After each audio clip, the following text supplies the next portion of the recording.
that happened in Istanbul, in Turkey, in one of the biggest factories. And the story was as follows.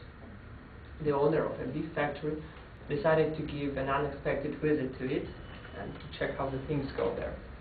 So he came there and he saw a guy who was lazily leaning over the wall like this and doing just nothing. He was so much irritated with this, he just approached him and said, "Hey, you young bastard, how much do you get a week here?" He says, "Normally I get on the $300 per week." He said, "All right." He opened his wallet, he took out $300 and slapped in the face of this guy. He said, "Take this money and I don't want to see you here anymore, you're fired, get away from here." The guy said, "Okay," and he left. Then anyway, this guy, the factory owner, came up to the supervisor and said, "Really, I don't care, but still, how long has this guy been working here?" And the supervisor said, "You know, sir, actually this guy doesn't work here, he's a pizza guy."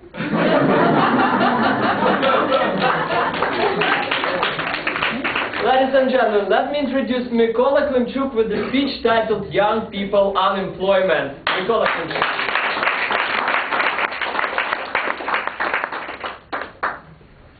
Thank you. Good evening, ladies and gentlemen. Let me tell you a story. One of my friends came up to me and asked, "Hey Kola, could you help me to find a job?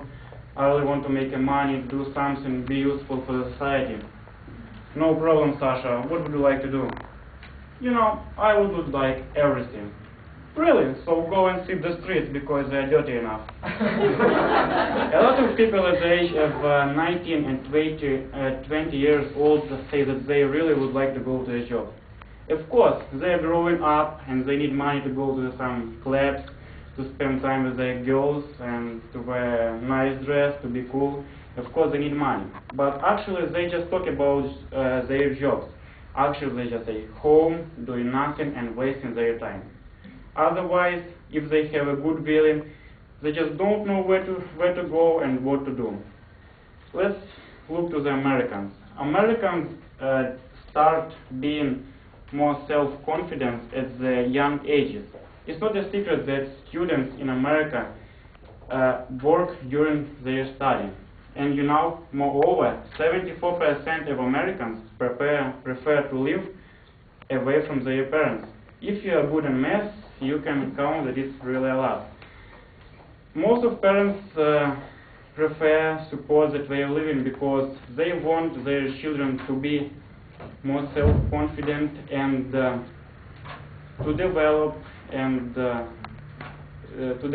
themselves and to find out how good life is at young age. It's really true that a lot of companies don't want to take young students. And the first reason why, because they're too young. Secondly, because of no knowledge and inexperience.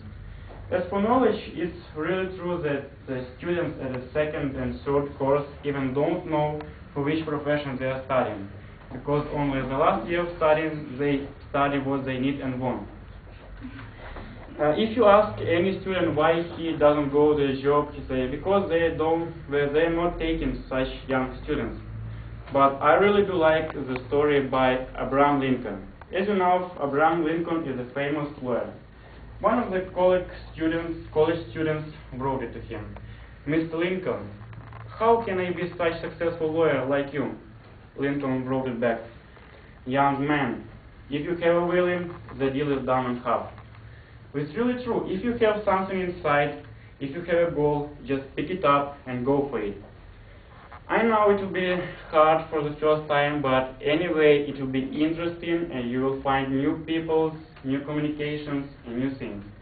And please, don't go the same way making somebody rich. Stay thinking about your own business, your career, and your future children. Also, please don't think that today is the last day of your life, because one day it will become true.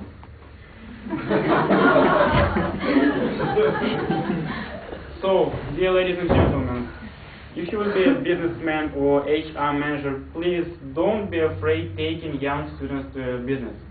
Because these young people with their brilliant ideas can make your life and your business more rich and more successful. Mr. Toastmaster.